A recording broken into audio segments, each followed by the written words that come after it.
The champagne glass slipped from my fingers when Patricia leaned toward our son Owen and whispered, "Your father's practice is so outdated, darling. He's become a has-been, really. Not the kind of doctor who belongs in our circle anymore." Owen chuckled and nodded, completely incompetent. "I'm embarrassed to tell people he's my father." I didn't say anything, but something inside me crystallized like ice forming over still water. The next morning, I made 3 phone calls to the Medical Ethics Board. They came back from their celebration lunch still laughing, but Owen's recommendation letters were already in the shredder. But let me take you back to that evening at the Coral Gables Medical Foundation Gala. The ballroom gleamed with crystal chandeliers, and Miami's medical elite mingled beneath them in their finest attire. I had been looking forward to this night for weeks. "Leonard, you look distinguished tonight," Patricia said, adjusting my bow tie with practiced hands. After 34 years of marriage, she still fussed over me like this. "I'm so proud of both my men." Owen appeared beside us in his perfectly tailored tuxedo, fresh from his final year of medical school. At 26, he carried himself with the confidence I remembered having at his age. "Dad, I wanted to thank you again for everything. Medical school wouldn't have been possible without you. It was your Aunt Margaret's inheritance that made it possible," I reminded him gently. "All $120,000 of it. She always believed in education." "Still, you could have used that money for anything," Owen said, his hand on my shoulder. "Instead, you invested it in my future." Patricia beamed at us both. "Look at my successful men. Leonard with his thriving practice, Owen about to start his residency at Mount Sinai. I couldn't be more blessed." The 3 of us posed for photographs, and I felt that warm glow of family pride. This was what it had all been for the long hours at the clinic, the house calls at midnight, the careful saving and investing. Everything I had built was for them. "Dr. Conway," Dr. Harrison approached with his wife. "I hear Owen's following in your footsteps. You must be enormously proud." "Beyond words," I replied, watching Owen shake hands confidently with one of Miami's most respected cardiologists. "He's going to be an excellent physician. The apple doesn't fall far from the tree," Patricia added, linking her arm through mine. We moved through the crowd, and I introduced Owen to colleagues I'd known for decades. Each conversation filled me with deeper satisfaction. This was my legacy walking beside me, the culmination of everything I'd worked for. "Dad, would you mind if I network a bit on my own?" Owen asked after we'd finished talking with the chief of surgery at Jackson Memorial. "I want to make some connections for my residency." "Of course, son. That's exactly what you should be doing." Patricia and I found our assigned table, and I watched Owen work the room with natural charm. "He's going to go far," I murmured to my wife.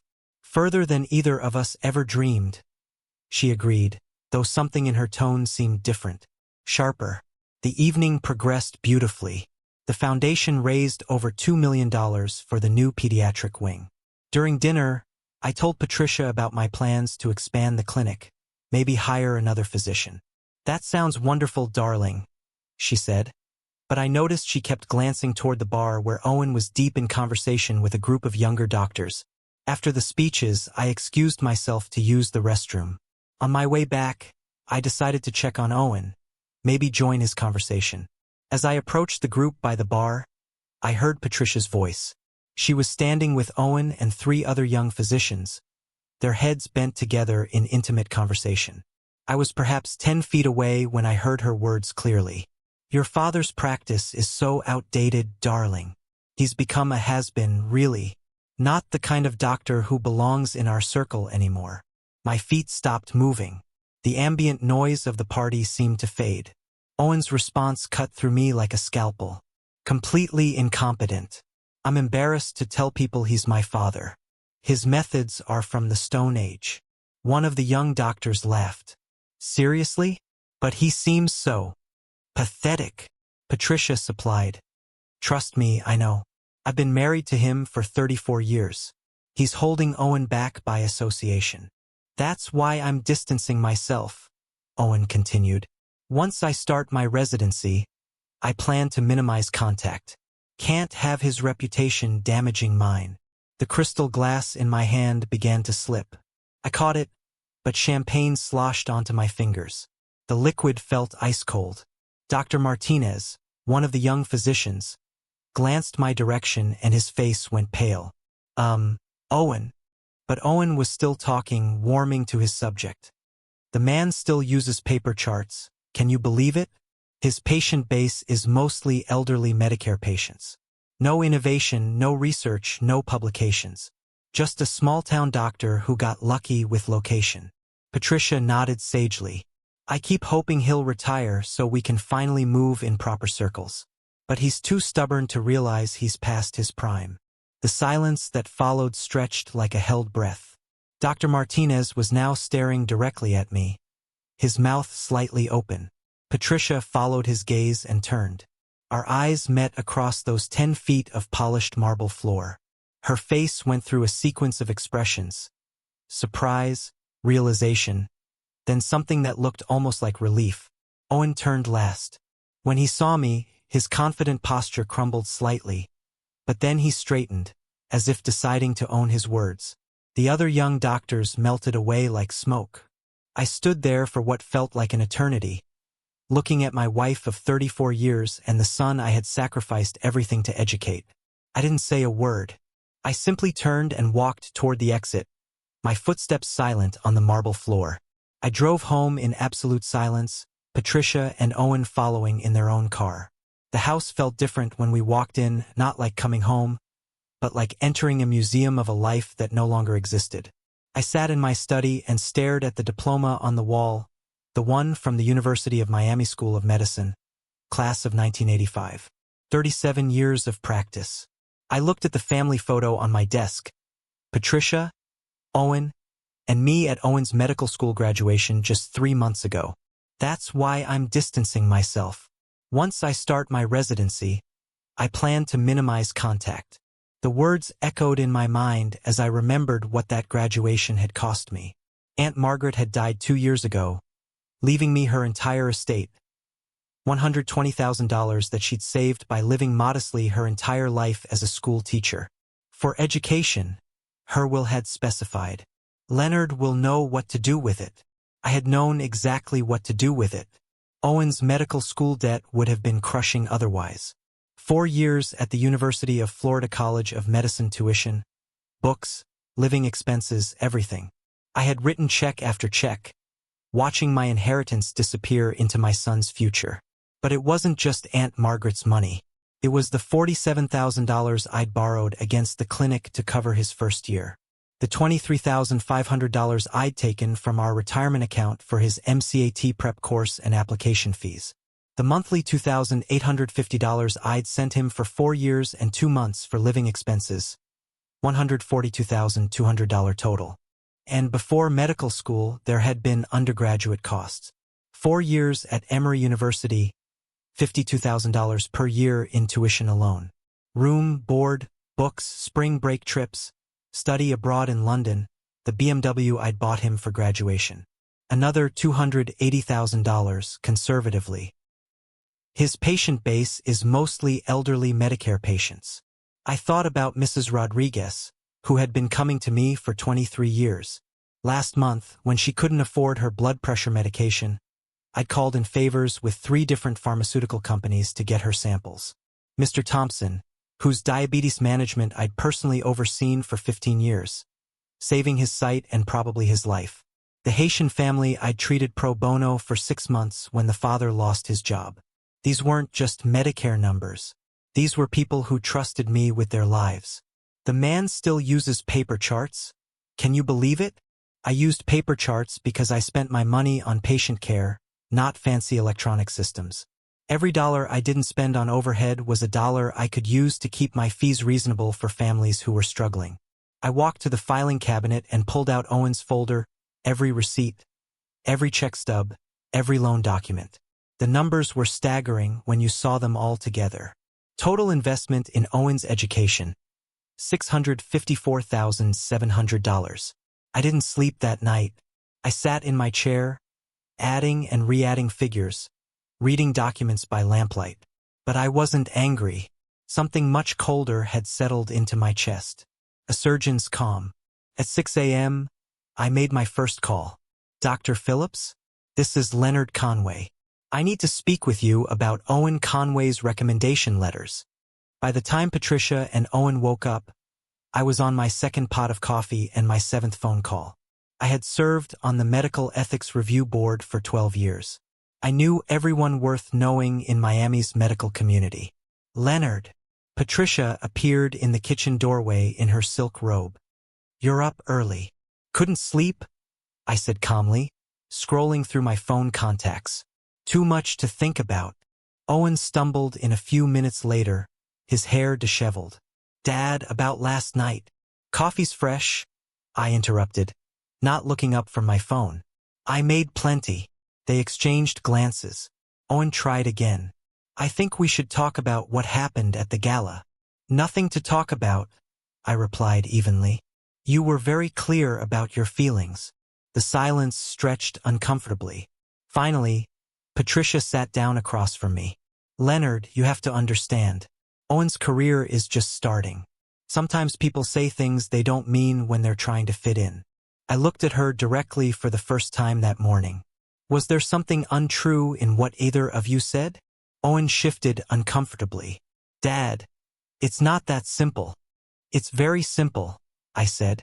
You're embarrassed by me. You plan to distance yourself. You think I'm incompetent and outdated. These aren't feelings, Owen. These are facts. You're facts. You're being dramatic, Patricia said, but her voice lacked conviction. I stood up and poured more coffee, my movements deliberate and calm. I've been thinking about Aunt Margaret's inheritance. She specified it was for education. I wonder what she'd think about how that education is being used. Owen's face went pale. What do you mean? Nothing at all, I said pleasantly. Just wondering. Well, I have patients to see. Elderly Medicare patients, mostly. People who apparently aren't worth my time. I kissed Patricia's cheek as if it were any other morning and headed for the door. Leonard, she called after me. We need to talk about this. Later, I called back. I have a very outdated practice to run. At the clinic, I worked with surgical precision.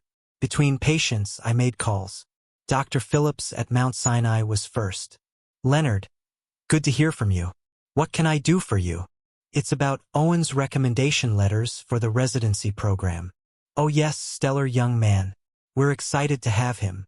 I need to withdraw my recommendations. Silence. I'm sorry, what? All of them. The letters I wrote to Mount Sinai, Jackson Memorial, and Baptist Health. I'm formally withdrawing them. Leonard, this is unusual. Is there a problem? There's been a reassessment of his qualifications. I can no longer vouch for his character or professional conduct. This is his father we're talking about, correct? This is Dr. Leonard Conway speaking about medical student Owen Conway. Family relationships don't factor into professional recommendations. Another pause. I see. Leonard, this will significantly impact his residency placement. Most programs have already filled their positions. I understand the implications completely. Can you tell me what changed your assessment? I thought about the question carefully. Let's just say that recent events have revealed character traits that I believe would be detrimental to patient care and professional relationships. After I hung up, I made the same call to Jackson Memorial and Baptist Health. Each conversation was brief and professional. By noon, Owen's 3 strongest recommendation letters, all from the man who had funded his education, were officially withdrawn. At 2 p.m., my phone started ringing. Dad! Owen's voice was panicked. What did you do? Mount Sinai just called and said they're reconsidering my acceptance. I withdrew my recommendation letters. You can't do that. The residency starts in 6 weeks. I can and I did. I realized I couldn't honestly recommend someone who considers me incompetent. Dad, please. I didn't mean those things. It was stupid. Okay? I was trying to impress those other doctors. By lying about me? By exaggerating. Come on, Dad. You know I respect you. Do I? Because what I heard was very specific. You said you were embarrassed to tell people I'm your father. You said you planned to minimize contact. You called me incompetent. I was drunk. You had one glass of wine with dinner. I watched you all evening. Silence. Then, what do you want from me? The question hung in the air. What did I want? An apology? Groveling? Tears? I want you to understand consequences, I said finally. You made choices last night. These are the results. You're ruining my career. No, Owen. Your words ruined your career. I'm just declining to fix what you broke. I hung up and turned off my phone. Mrs. Rodriguez was waiting in examination room 2, worried about chest pains. This was what mattered. This was real medicine. Over the next 3 days, the calls came constantly. Patricia, Owen, even Patricia's sister from Atlanta trying to mediate. I let them all go to voicemail. But I wasn't idle. In the evenings, I researched. I discovered that Owen's stellar medical school performance wasn't quite as stellar as I'd thought. His thesis on cardiac intervention protocols contained several suspicious passages. A few searches revealed that portions were lifted directly from a 1998 study by Drive Harrison Mitchell of Johns Hopkins. Plagiarism in medical school was a serious offense, one that could delay or prevent licensing. I printed the relevant pages, highlighted the matching text, and prepared a comprehensive report. It took me 6 hours to document every instance of academic dishonesty I could find. On Thursday evening, Owen showed up at the house. Dad, we need to talk. I was in my study, the plagiarism evidence spread across my desk. I closed the folder calmly. What would you like to discuss? I'm sorry. Okay. I'm sorry for what I said. I was wrong. Which part was wrong? All of it. Everything. You're not incompetent. Your practice isn't outdated. And I'm not embarrassed by you. I studied his face. But you did plan to distance yourself once your residency started. He looked uncomfortable. Maybe I thought about it, but not because of anything you did wrong. Just because I wanted to establish my own identity. By denying mine. By not trading on your reputation. What reputation would that be? The reputation of an incompetent has-been. He flinched. I never should have said that. But you did say it. And Patricia agreed with you. Enthusiastically. Mom was just... She was trying to support me. By tearing me down. Owen slumped into the chair across from my desk. What can I do to fix this? The residency programs are all filled now. Mount Sinai offered my spot to someone else yesterday. I leaned back in my chair, studying him. This was my son. The boy I'd taught to ride a bicycle, whose scraped knees I'd bandaged, whose college application essays I'd helped edit. The young man I'd invested over $500,000 in educating. There might be openings in some smaller programs, I said slowly. Rural hospitals, community health centers. Places that are less prestigious but might take a chance on someone with withdrawn recommendations. Hope flickered in his eyes. Could you make some calls? Maybe explain that it was a misunderstanding. Was it a misunderstanding? Yes, absolutely. I was just nervous and said stupid things trying to fit in. I nodded slowly. I see. So if I were to call Dr. Phillips and explain that you were just nervous and said things you didn't mean, that would solve the problem. Yes, exactly.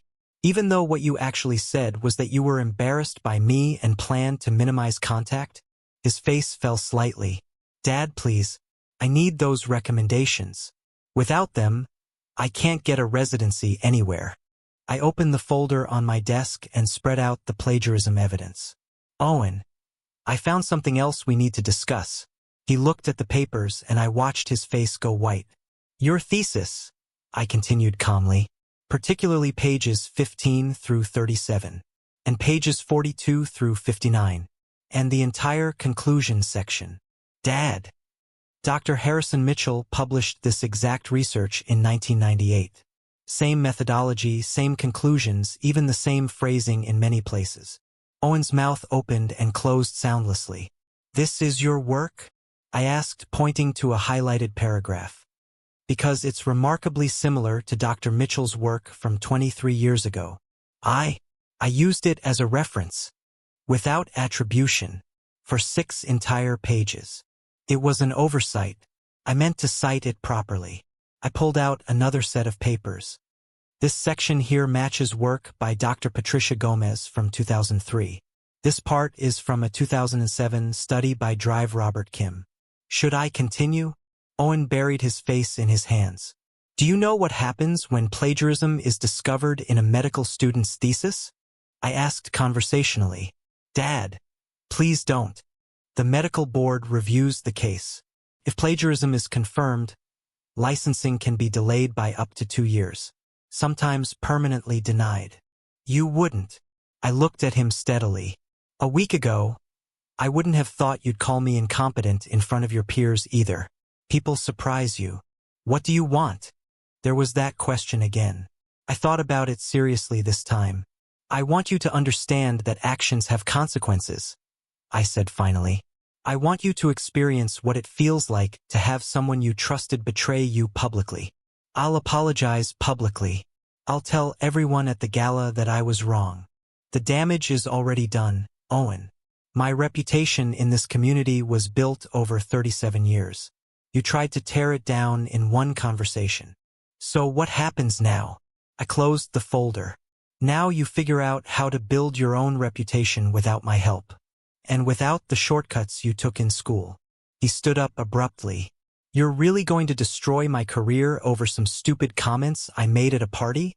I'm not destroying anything. I'm simply stopping my efforts to build your career. There's a difference. No, there isn't. Without your recommendations, I can't get a residency. And if you report the plagiarism, you'll face the consequences of academic dishonesty. That's not me destroying your career, Owen. That's you facing the results of your choices. He stared at me for a long moment. I don't recognize you anymore. Interesting, I replied, because I'm seeing you clearly for the first time. After he left, I sat in my study for another hour, staring at the evidence spread across my desk. Tomorrow was the Florida Medical Association conference. 500 physicians would be in attendance, including several members of the state licensing board. I had been scheduled to give a presentation on community health initiatives, but I was thinking about changing my topic. The conference was held at the Fontainebleau Hotel on Miami Beach. I arrived early and set up my presentation materials, though they were quite different from what I'd originally planned. Dr. Phillips found me during the coffee break before my scheduled talk. Leonard, I wanted to discuss Owen's situation privately. Several of us are concerned about what happened with his recommendations. What aspect concerns you? Well, it's unusual for a father to withdraw support for his son's career. We're wondering if there are personal issues at play here. I nodded thoughtfully. There are definitely personal issues involved. Family therapy might be helpful. Sometimes these conflicts can be resolved. James, I interrupted gently. Would you like to see why I withdrew my recommendations? His eyebrows raised. If you think it's relevant. I handed him a folder containing copies of Owen's plagiarized thesis alongside the original sources. This might provide some context. He opened the folder and began reading. I watched his expression change as he flipped through the pages. This is extensive, he said finally. 6 different sources over 37 pages of his thesis. I spent considerable time documenting each instance. Have you reported this to the medical board? Not yet. I thought his colleagues should be aware first. Dr. Phillips closed the folder and looked at me seriously. Leonard, if this is accurate, it's not just about residency recommendations anymore. No, it's not. This could delay his licensing significantly. I understand the implications. He nodded slowly. I need to share this with the licensing committee. You realize that, don't you? I assumed you would. And you're prepared for the fallout? Owen will know you provided this information. I thought about Owen's words at the gala. I'm embarrassed to tell people he's my father. Let me ask you something, James. If this were any other medical student, would you report it? Without question. Then Owen should receive the same treatment as any other medical student. Dr. Phillips shook my hand gravely. I'll handle this appropriately, Leonard. And for what it's worth, I think you're doing the right thing. My presentation was scheduled for 2 p.m. Instead of community health initiatives, I spoke about professional ethics and the importance of integrity in medical training. I didn't mention Owen by name, but I discussed the challenges of maintaining standards when personal relationships complicate professional judgments. The audience was attentive, asking thoughtful questions about balancing mentorship with accountability. Several physicians commented afterward on the relevance of the topic, especially given recent concerns about academic dishonesty in medical schools. Dr. Sarah Martinez, who sat on the state licensing board, approached me after the presentation. Leonard, that was particularly timely. We're actually reviewing a case involving plagiarism in a medical thesis right now. Oh, yes, it just came to our attention this morning. Extensive documentation, very thorough. The kind of case that sets important precedents. I nodded. Integrity in medical training is crucial. Patients deserve physicians who've earned their credentials honestly. Absolutely. This particular case is quite clear-cut. The student will likely face a 2-year licensing delay while they complete additional supervised training and ethics coursework. That seems appropriate. She studied my face carefully. The student in question has the same last name as you. I met her gaze steadily. Professional standards apply equally to everyone, don't they? They do indeed. I didn't go home immediately after the conference. Instead, I drove to Aunt Margaret's old house in Coral Gables. The new owners had painted it yellow and planted bougainvillea along the front fence, but it was still recognizably hers. I sat in my car and remembered the last conversation we'd had before she died. She was in the hospital, weak but mentally sharp. Leonard, I'm leaving you everything. Not because you need it, but because I trust you to use it wisely. Aunt Margaret, you should rest. Promise me the money will be used for education. Real education. The kind that builds character, not just credentials. I promise. She had squeezed my hand with surprising strength. Education isn't just about learning facts, Leonard. It's about learning who you are and what you stand for. What would she think about Owen's plagiarized thesis? What would she think about him calling me incompetent after I'd used her entire inheritance to fund his dishonest education? My phone buzzed with a text from Patricia. Owen told me what you did at the conference. This has gone too far. Come home so we can discuss this reasonably. I drove home slowly, taking the long route through downtown Miami. The sun was setting, painting the office buildings gold and pink. This was the city where I'd built my practice, where I'd served the community for nearly 4 decades. Whatever else happened, that work had been real. Patricia was waiting for me in the living room, still dressed in the business suit she wore to her real estate showings. We need to talk, she said as soon as I walked in. All right. Dr. Phillips called Owen this afternoon. The licensing board is opening a formal investigation into his thesis. I hung up my car keys and sat down across from her. I see. You provided them with evidence. I provided documentation of academic dishonesty that I discovered. You're destroying our son's future. I'm holding our son accountable for his actions. Patricia stood up abruptly, her hands clenched. This is insane, Leonard. You're supposed to protect your family, not sabotage them. Protect them from what? The consequences of their choices. From mistakes. Everyone makes mistakes. I looked at her steadily. Calling me incompetent in public was a mistake? Yes. Planning to distance himself from me was a mistake? People say things they don't mean when they're nervous. And stealing 6 different doctors' research work for his thesis? Was that also a nervous mistake?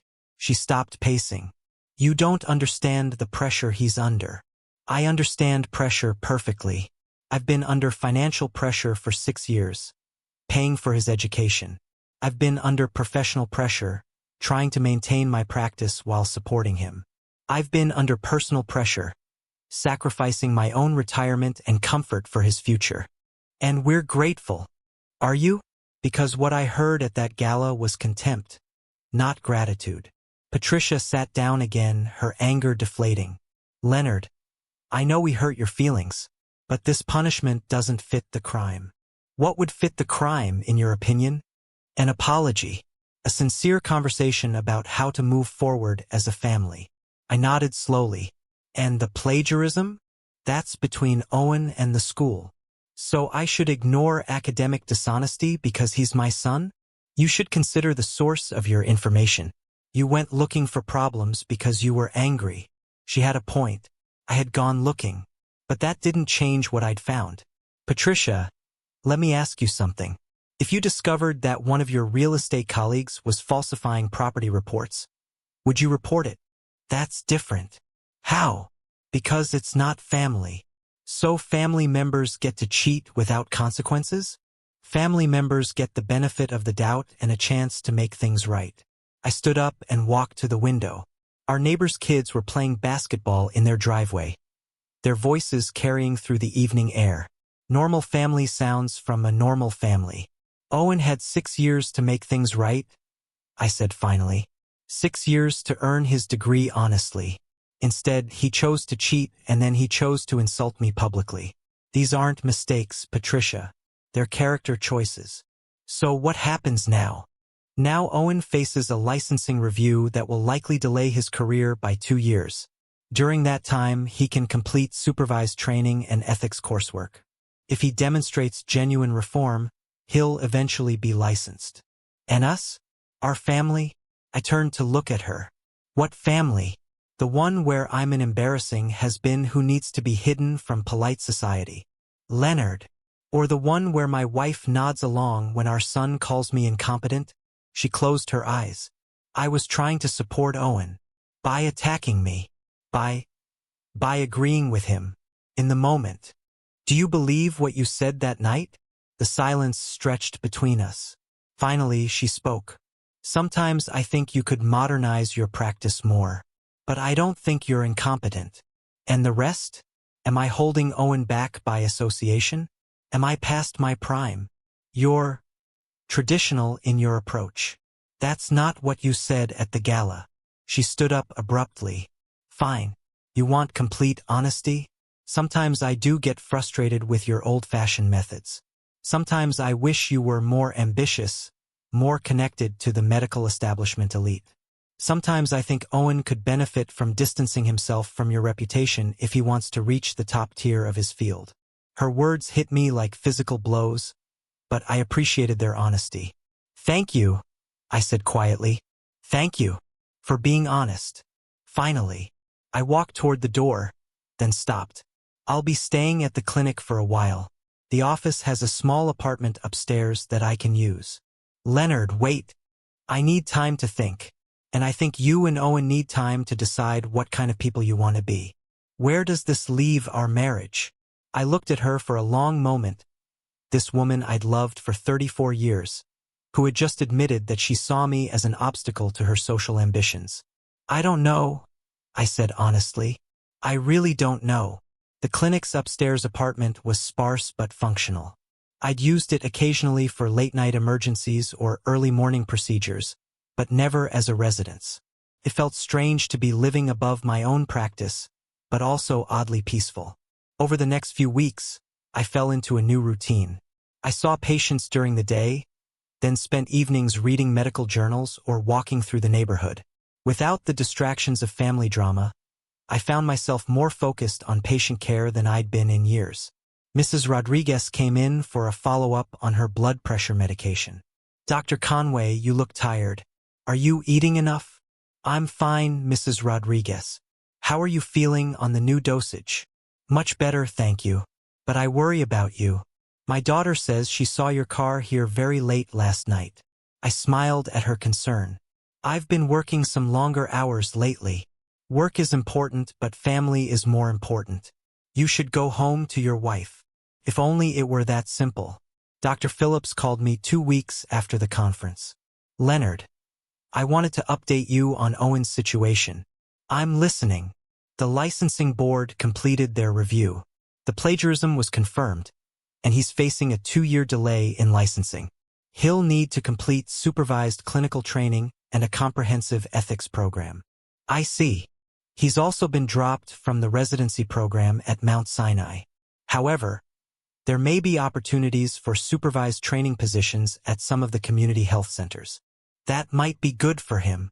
Leonard, I have to ask, are you satisfied with this outcome? I thought about the question seriously. Was I satisfied? Owen was facing real consequences for his actions, but he still had a path forward if he chose to take it seriously. He could still become a doctor, just not as quickly or easily as he'd planned. I think it's appropriate, I said finally. He's been calling my office repeatedly, asking if there's any way to reverse the board's decision. And I told him the decision was final, but that he could demonstrate his commitment to ethical practice through the supervised training program. How did he respond? Not well. He seems to think this is all a misunderstanding that can be cleared up with the right connections or explanations. That sounded like Owen. Always looking for an angle, a shortcut, a way around consequences. James, can I ask you something? Of course. Do you think I did the right thing? Silence on the other end of the line. Then, Leonard, if my son had plagiarized his thesis and then publicly insulted me after I'd funded his education, I hope I'd have the integrity to respond the way you did. Even knowing it would destroy your relationship with him? Especially then. Integrity matters more when it costs us something. After we hung up, I sat in my small apartment and thought about integrity. Had I acted from integrity or from wounded pride? The line between justice and revenge was thinner than I'd expected. My phone buzzed with a text from Owen. Dad, I need to see you. Please. I stared at the message for a long time before responding. My office. Tomorrow at 6 p.m. Owen arrived exactly on time, looking haggard. He'd lost weight, and there were dark circles under his eyes. Dad, thank you for seeing me. I gestured to the chair across from my desk. What did you want to discuss? I need your help. With what? Getting my life back on track. The licensing board said I need supervised training, but no one will hire me without recommendations. And I can't get recommendations without work experience. It's a catch-22. I leaned back in my chair. What kind of help are you asking for? Maybe you could make some calls? Vouch for my character to some of the community health centers. Vouch for your character. Yes, I know I made mistakes, but I'm committed to doing better. What mistakes did you make, Owen? He shifted uncomfortably. The plagiarism, obviously, and what I said at the gala. What specifically did you say at the gala? I called you. I said some things that weren't true. Such as, Dad, do I really have to repeat it? If you want my help, yes. Owen's face reddened. I called you incompetent and outdated, and I said I was embarrassed by you. And were those mistakes, or were they your actual feelings? Long silence. They were things I said to fit in with those other doctors. So you lied to impress them? Yes. By insulting me? Yes. I studied his face. Owen, do you understand why I can't recommend you for a position? Because you're angry at me. No. Because I don't trust your judgment or your character. He flinched as if I'd slapped him. You chose to cheat your way through medical school, I continued. You chose to publicly humiliate the man who funded your education. Those aren't mistakes born of pressure or nervousness. They're patterns of behavior. People can change. Can they? Because even now, you're not asking for forgiveness. You're asking for assistance. You're not taking responsibility. You're looking for another shortcut. Owen's composure finally cracked. What do you want from me? I'm sorry. Okay? I'm sorry I hurt your feelings. I'm sorry I cheated. I'm sorry I said those things. What else can I do? Nothing, I said quietly. There's nothing you can do to undo what you've done. You can only decide what kind of person you want to be going forward. And you won't help me? I won't enable you. There's a difference. He stood up abruptly. Fine. I'll figure it out myself. Owen. He stopped at the door. The supervised training program exists for a reason. Take it seriously. Learn from it. Become the doctor your patients will need you to be. He left without responding. 6 months later, I was closing the clinic when I saw a familiar figure sweeping the parking lot of the community health center across the street. Owen, wearing scrubs and looking humbled, was doing maintenance work as part of his supervised training program. I watched him for a few minutes. He was thorough, methodical, taking pride in the simple task. Maybe the consequences were teaching him something after all. That same week, Patricia called me. "Leonard, I'm filing for divorce." "I see. I found a lawyer. We'll need to discuss asset division." "All right. Is that all you have to say?" I thought about it. "I hope you find what you're looking for, Patricia." "What's that supposed to mean?" "It means I hope the social status and elite connections you want bring you happiness." "You make it sound so shallow. Don't you think it is?" "I think you're self-righteous and unforgiving." "Maybe I am. But I'm also honest about who I am and what I value." After the divorce was finalized, I used my half of the house sale proceeds to open a free clinic in Liberty City. No fancy equipment, no electronic charts, just basic medical care for people who couldn't afford it elsewhere. Mrs. Rodriguez was my first patient at the new location. "Dr. Conway, this is good work you're doing here. It's what I should have been doing all along. Your family, they understand? My family has chosen their own path." She patted my hand with weathered fingers. "Family isn't always blood, doctor. Sometimes it's the people who show up when you need them." She was right. My new family was the patients who trusted me with their health, the nurses who worked beside me for far less money than they could make elsewhere, the community that welcomed me without caring about my credentials or connections.